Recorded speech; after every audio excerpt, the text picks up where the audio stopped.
अस्सलाम वालेकुम। उम्मीद करते हैं आप सब लोग खैरियत से होंगे।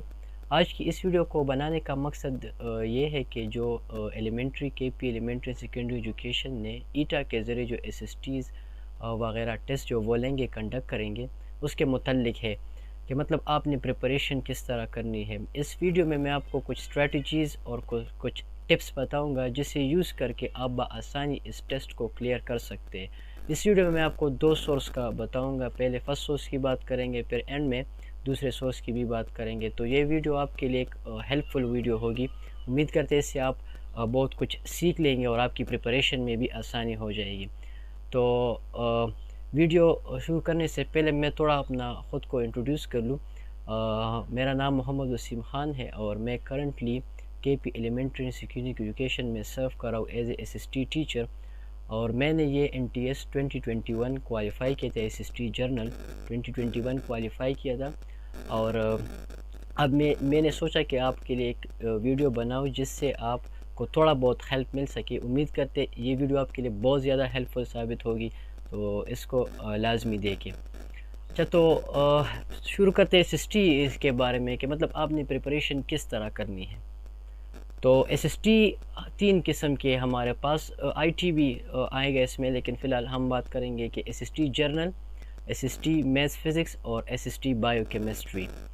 तो SST जर्नल अगर आप ईटा का दिया गया सिलेबस देख ले तो आप पहले हम SST जर्नल की थोड़ी बहुत बात करते हैं। जो सबसे ज़्यादा ज़रूरी है कि आपने प्रिपरेशन कैसे करनी है, मतलब क्या करना है, आपने किस तरह अपने आप को जो है वो एक सही राइटफुल पाथ में जो है अपने आप को लाए। तो SST जर्नल का अगर आप सिलेबस देख ले तो इसमें 60% आपका सब्जेक्ट है जो कि इंग्लिश है, ठीक है। उसके बाद पेडागॉजी 5% है और इंग्लिश ग्रामर इसमें अलहदा से 5% है, उर्दू 10% है और जर्नल साइंस एंड मैथ्स 10% है और PS पाकिस्तान स्टडी और इस्लामियात इसमें 10% है। तो इस सिलेबस से आप देख सकते हैं कि इंग्लिश का पोर्शन सबसे ज़्यादा है, तकरीबन 65% पोर्शन जो है SST जर्नल का वो इंग्लिश है। तो सबसे पहले ये बात आपको लाजमी पता होनी चाहिए कि चूँकि सबसे ज़्यादा पोर्शन SST जर्नल में इंग्लिश का है, तो आपने सबसे ज़्यादा फोकस भी इंग्लिश को ही देनी है। अगर आप इंग्लिश पर फोकस नहीं करेंगे, बाकी सारी चीज़ें क्लियर भी हो भी जाए, तो 40% से आप मेरिट में नहीं आ सकेंगे, कभी भी आप SST में मेरिट में नहीं आ सकेंगे। तो SST जर्नल में शर्त यह है कि आपने सबसे पहले इंग्लिश का पोर्शन वो क्लियर करना है। इसी स्ट्रेटजीज़ को आपने अप्लाई करके ये इस टेस्ट की तैयारी करनी है। तो सबसे पहले आपने क्या करना है, SST जर्नल के लिए इंग्लिश पोर्शन को क्लियर करना है जो कि सबसे ज़्यादा है इस टेस्ट में। तो अब इंग्लिश पोर्शन को हम किस तरह करें और बाकियों को हम बाकी सब्जेक्ट को किस तरह कर लें। एक चीज़ स्टार्ट करने से पहले एक चीज़ हमेशा याद रखें कि इस SST टेस्ट में सारी पोर्शन जो है, चाहे वो फिजिक्स, चाहे वो मैथ्स की है, चाहे वो उर्दू की है, चाहे वो जनरल साइंस की है, ये सारे इम्पोर्टेंट हैं। क्योंकि अगर आप एक पोर्शन में भी मार्क्स थोड़ा कम ले लेते हैं तो उसकी वजह से फिर आप मेरिट में नहीं आ सकेंगे, क्योंकि आपको सारे पोर्शन में अच्छा परफॉर्म करना पड़ेगा। तो इसके लिए लाजमी है कि सारी चीज़ों को देख ले। अच्छा, पहला सोर्स जो मैंने वीडियो के स्टार्ट में बताया था कि मैं तो आपको दो सोर्स बताऊंगा। तो पहला सोर्स, आपने कुछ भी नहीं करना, सबसे पहले तो आपने KP टेक्स्ट बुक 6 क्लास से लेकर FSC तक आपने वो सारे टेक्स्ट बुक उठाने हैं। ख़ासकर स्पेसिफिकली 9, 10 और FSC की बुक्स आपने उठानी। टेक्स्ट बुक जो कि KP के स्कूलों में पढ़ाई जाती है, जो कि KP के टेक्स्ट बुक है, आपने वो बुक्स उठाने हैं मैट्रिक के, यानी 9, 10 के और FSC फर्स्ट ईयर और सेकेंड ईयर के। तो पहले हम इंग्लिश की चलो बात करते हैं, उसके बाद बाकी में आएंगे। तो इंग्लिश के लिए आपने क्या करना है, 9, 10 FSC first year second year की इंग्लिश की बुक उठानी है, ठीक है। आपने वो स्टडी स्टार्ट करनी है।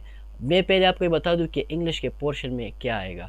एक तो आपका सिनोनिम्स और एंटोनिम्स आएगा, दूसरी चीज़ प्रीपोजिशंस आएंगे, डायरेक्ट इनडायरेक्ट एक आएगा, वर्ड्स वन वर्ड सब्स्टिट्यूशन आएगा, स्पेलिंग्स मिस्टेक्स होंगी, स्पेलिंग आपको उन्होंने 4 इनकरेक्ट, 3 इनकरेक्ट होंगे, 1 करेक्ट होगा, वो आपने ढूंढना है। और उसके साथ साथ आपने सेंटेंस करेक्शन भी करनी, सेंटेंस कंप्लीशन भी करनी है, और ईडियम्स और फ्रेजेस, ये सारी चीज़ जो मैंने आपको बताई, आप कोशिश करें कि आप अपने साथ ये चीज़ें लिख लें ताकि आपको आइडिया हो। वीडियो को वीडियो को देखते देखते आप अपने साथ एक पेज वगैरह रख लें और ये सारी चीज़ें अपने साथ नोट किया करें, तो फिर आपको दोबारा मसला नहीं होगा। तो सिनोनिम्स, एंटोनिम्स, स्पेलिंग, ये सारी चीज़ें वो आएगी। तो आपने ये चीज़ें कहाँ से करनी है, मतलब तो सबसे पहले आपने टेक्स्ट बुक उठाना है, 9 का टेक्स्ट बुक उठाना है। उसमें जितने भी सब्जेक्ट लेसन्स के एंड में, उस एक्सरसाइज में जितनी भी वोकेबलरी है, आपने उस सारे वोकेबलरी को याद करना है, ठीक है। और उसके एक्सरसाइज में अगर उसके सिलेबस, उसके अगर लेसन में कोई ईडियम्स है, इस तरह उसमें कोई फ्रेज़ है, तो वो भी आपने देखना है, आपने वो ज़रूर देखना है। वोकेबलरी, हर लेसन के एंड में वोकेबलरी पोर्शन होता है, तो वो वोकेबलरी आपने ज़रूर देखनी है, क्योंकि 20 to 30%, 25%, 20% तो लाजमी आपका सिनोनिम्स और एंटोनिम का पोर्शन होगा, या 10%, मिनिमम 10% तो होगा ही होगा। तो फिर ये तो बहुत ज़रूरी चीज़ है, तो आपने वो वोकेबलरी जो है वो उठानी है।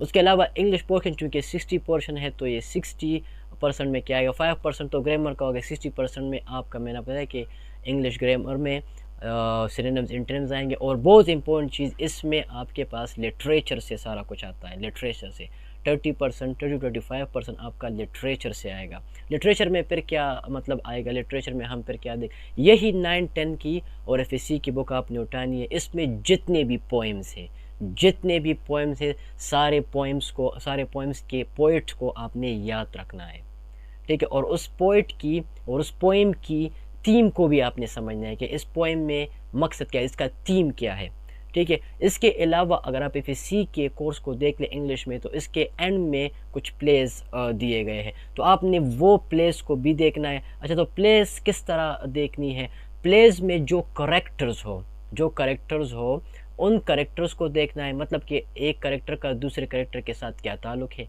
आया वो जो करेक्टर है वो प्रोटैगनिस्ट है, वो क्या है, वो विलन है, वो क्या चीज़ है प्ले में, और उन सारे करेक्टर्स का आपस में क्या ताल्लुक़ है, बस सिर्फ आपने यही सिर्फ देखना है।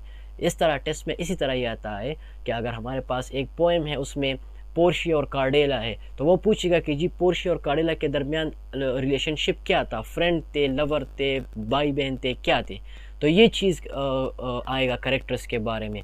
तो ये सारी चीज़ें आपने पहले कुछ भी नहीं करना, कोई सा भी बुक नहीं देखना, कोई सा भी एक्स्ट्रा चीज़ नहीं देखनी। सबसे पहले आपने 9, 10 और एफएससी की इंग्लिश की बुक उठानी है। इंग्लिश की बुक में जितनी भी वोकेबलरीज हो, उसमें जितनी भी प्रीपोजिशन हो, सारा कुछ ग्रामर, ऑलरेडी उसमें ग्रामर मौजूद है, तो वो और सारा ग्रामर आपने देखना है। प्रीपोजिशन हो गई, वन वर्ड सब्स्टिट्यूशन, ये सारी चीज़ें आपने वहाँ से देख लेनी है, ठीक है। एफएससी तक आपने ये सारा कुछ देख लेना है। फिर अगर हम उर्दू की बात करें, तो उर्दू भी आपने 9, 10 और एफएससी की उठानी है। उसमें आपने अल्फाज, मानी और उर्दू की जो ग्रामर है वो आपने देखनी है। सारा कुछ टेक्स्ट बुक में मौजूद है। टेस्ट जो है ज़्यादातर 80%, 85% टेस्ट जो है वो आपका टेक्स्ट बुक से ही आएगा। लोग मसला ये कर लेते हैं कि दूसरे सोर्सेज, बाज़ार में बहुत ज़्यादा दूसरे सोर्सेज मौजूद होते हैं, वो उठा लेते हैं और वो देख लेते हैं, और फिर एंड में रिज़ल्ट ज़ीरो, क्योंकि ये तो बहुत ज़्यादा जनरल नॉलेज है, बहुत ज़्यादा चीज़ें स्टफ़ है, तो आपने कौन कौन सी चीज़ को देखनी है। तो आपके लिए मैंने एक लिमिट जो है वो डिफ़ाइन कर लिया, वो है टेक्स्ट बुक। तो टेक्स्ट बुक को आपने देखना है, टेक्स्ट बुक को बिल्कुल नहीं छोड़ना, टेक्स्ट बुक पर कोई कंप्रोमाइज़ नहीं है। टेक्स्ट बुक नहीं देखेंगे तो फिर गिला नहीं करेंगे, तो टेक्स्ट बुक। इसके साथ जनरल साइंस और जनरल मैथ्स की जो है वो आपको पता है कि जी जनरल मैथ्स 9, 10 की और 6 से लेकर एफएससी तक जितनी भी मैथ्स है, खुसूसन 10 तक तो लाजमी, मैट्रिक तक तो लाजमी देखना है, उस पर तो कोई भी कंप्रोमाइज़ नहीं है। 6 से लेकर 10 तक जितने भी मैथ्स है वो सारा पोर्शन आपने देखना है। उसके साथ साथ जनरल साइंस 9, 10 की आर्ट्स के सब्जेक्ट में जनरल साइंस है, तो आपने वो जनरल साइंस लाजमी देखना है। इसके अलावा पाकिस्तान स्टडी और इस्लामियात, 9, 10 की पाकिस्तान स्टडी इस्लामियात उठानी है। इस्लामियात में ज़्यादातर चूँकि 9, 10 में सूरत अनफाल और सूरत अहज़ाब ये चीज़ें हैं, तो उसके वर्ड्स आते अरबिक में, उसके वर्ड्स आते और फिर वो मानी पूछते हैं टेस्ट में। तो ये 10% वो इस्लामियात इन पाक स्टडी है, इसको बिल्कुल भी इग्नोर नहीं करना। उर्दू, इसको बिल्कुल भी इग्नोर नहीं करना। तो आपके पास एक चीज़ बच गई, पेडागाजी। तो पेडागाजी को एंड में कर ले। पेडागाजी एक ऐसा सब्जेक्ट है जिसको आप बहुत ज़्यादा भी कर लेना तो फिर भी ज़रूरी नहीं है कि वो टेस्ट में आ जाए वो चीज़ें जो आपने देखी हो। पेडागाजी को बिल्कुल लास्ट में छोड़े, वो सिर्फ 5% है। इन बाकी पोर्शन को सबसे पहले आपने कवर करना है, पेडागॉजी को फ़िलहाल आपने साइड में रखना है। जब ये सारा पोर्शन आपका कवर हो जाए तो फिर आप पेडागॉजी जो है वो उठा सकते हैं। लेकिन सबसे पहले आपने उर्दू, इंग्लिश तो बहुत ज़्यादा SST जनरल के लिए तो इंग्लिश बहुत ज़्यादा लाजमी है, इंग्लिश तो में तो बिल्कुल कंप्रोमाइज़ नहीं है, वो आपने जो है वो उठाना है और ये सारी चीज़ें वो आपने जो है देखनी है, ठीक है। और उसके अलावा अगर हम SST मैथ्स फिज़िक्स की बात करें तो बाकी सारी चीज़ें तो हो गई। आपने मैथ्स फिज़िक्स के लिए चूँकि मैथ्स 30 पोर्शन होगा और फिज़िक्स 30 पोर्शन होगा तो इसके लिए 9, 10 और FSC की मैथ्स और फिज़िक्स की बुक उठानी है और वो सारा कुछ आपने देखना है, वहाँ से ही आएगा।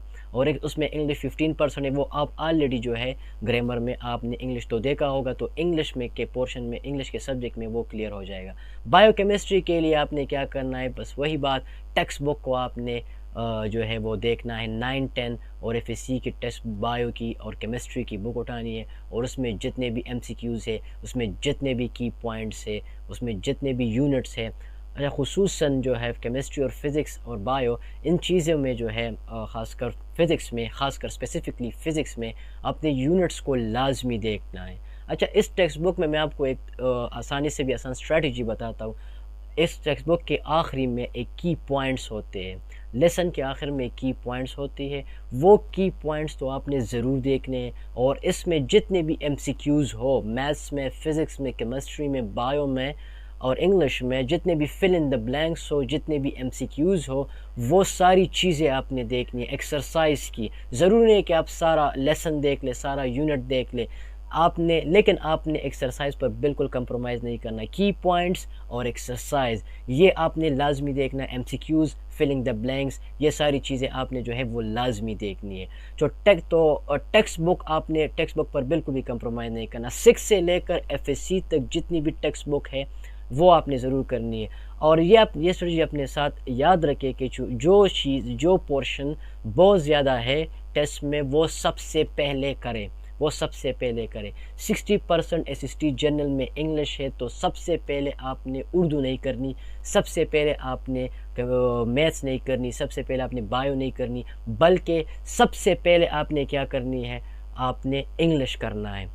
इंग्लिश, क्योंकि 60% आपका इंग्लिश है और इंग्लिश टेक्स्ट बुक ही यूज़ करना है, बाकी कुछ भी यूज़ नहीं करना, ठीक है। अब मैंने आपको वीडियो के स्टार्ट में ही बताया था कि फिर मैं आपको एक दूसरा सोर्स भी बताऊंगा। सपोज़ मिसाल कर लेते हैं कि जी आपने सारी टेक्स्ट बुकें देख ली और फिर भी आपके पास टाइम मौजूद है, तो फिर मैं आपको एक बुक रिकमेंड करूँगा, सिर्फ वही बुक जो है आप देख ले, उसमें सारा कुछ अवेलेबल है, मोर देन एनफ है। वो बुक भी आप देख लेंगे तो इंशाल्लाह 80+, 85+ ये मार्क्स आपके श्योर है इंशाल्लाह, फिर तभी आप मेरिट में आ सकेंगे। ये ऐसी चीज़ें हैं SSTs वगैरह कि अगर 1 मार्क्स भी आपका कम है ना तो आप मेरिट से आउट है। तो इसके लिए अगर आपने सबसे पहले, तो मैंने कहा ना कि अगर आपके पास टाइम मौजूद है तब मैं ये सेकंड सोर्स प्रेफर करूँगा। टाइम नहीं है तो सबसे पहले तो आपने टेक्स्ट बुक को बिल्कुल क्लियर करना है, टेक्स्ट बुक में कोई भी इशू नहीं होना चाहिए। दो अगर आपके पास, आपने सारा टेक्स्ट बुक देख लिया, सारा कुछ क्लियर है, रिवीजन भी कर ली, हर चीज़ क्लियर है और फिर भी आपके पास टाइम है और आपके देख के मैं थोड़ा बेहतर परफॉर्म करूं, तो फिर मैं आपको एक बुक रिकमेंड करूंगा जिसका नाम है वन पेपर कारवान की, ये लिखी हुई है वन पेपर MCQs। इसको आप देख सकते हैं, वन पेपर MCQs बहुत ही अथेंटिक बुक है, कारवान की लिखी हुई है। ये बुक आप ले सकते हैं, बाज़ार में, मार्केट में अवेलेबल है। ये बुक आप ले लें और इसमें जितना भी इंग्लिश का पोर्शन है, इंग्लिश का पोर्शन, उसके अलावा जनरल नॉलेज की पोर्शन है, ये सारी चीज़ें फिर आपने वहाँ से देखनी है। वोकैबलरी आपका बहुत ज़्यादा लाजमी है, तो ये सारे स्ट्रेटजी जो है आपने अप्लाई करनी है। बाकी जो है इसमें कुछ भी नहीं है, इस टेस्ट में कुछ भी नहीं है। मसला ये होता है कि लोगों को सही प्रॉपर गाइडेंस नहीं होती कि वो क्या कर ले और वो सारा रैंडमली कुछ स्टडी करते हैं और फिर भी उससे कुछ नहीं आता। तो रैंडमली स्टडी नहीं करनी, बल्कि एक पाथ, एक स्ट्रेटेजिक स्टडी करनी है, एक स्ट्रेटजी को अपनाना है, और वह स्ट्रेटजी जो है वो KP में, इस NTS वगैरह या इस ईटा में या SST, इस टेस्ट में आपके लिए टेक्स्ट बुक ही आपको रेस्क्यू करेगा। Text book are very much important. Text book की इम्पोर्टेंस को अवॉइड नहीं करना, टेक्स्ट बुक की इम्पोर्टेंस को अंडर एस्टिमेट नहीं करना। टेक्स्ट बुक की बहुत ज़्यादा इम्पोर्टेंस है टेक्स्ट बुक की। तो ये स्ट्रेटजीज़ आप अप्लाई करके आप मेरिट में बिल्कुल आ सकते हैं। बाकी कुछ मुश्किल भी नहीं है, हिम्मत नहीं हारनी।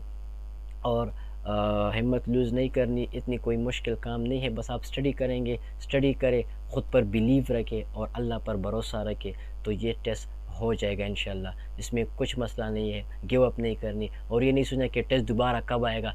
जब भी आए वो आपका इशू नहीं है, वो आपका कंसर्न नहीं है। जब भी हो आपने तैयारी अपनी पूरी करनी। आपको एक मौका मिल गया टेस्ट के पोस्टपोन से, तो एक्सक्यूज़ेस नहीं करनी कि दोबारा जब आएगा तो देखा जाएगा, तो फिर आप नहीं देख सकेंगे फिर। तो ये चीज़ याद रखें कि एक्सक्यूज़ेस नहीं करनी, बस आपने क्या करना है, टेक्स्ट बुक उठा लेने हैं और इस तरह स्टडी स्टार्ट करनी है। इंशाल्लाह कामयाबी आपके पास हुई। तो इस वीडियो के साथ वीडियो को एंड करते हैं और दुआओं में याद रखिएगा। अल्लाह हाफ़िज़। Thank you.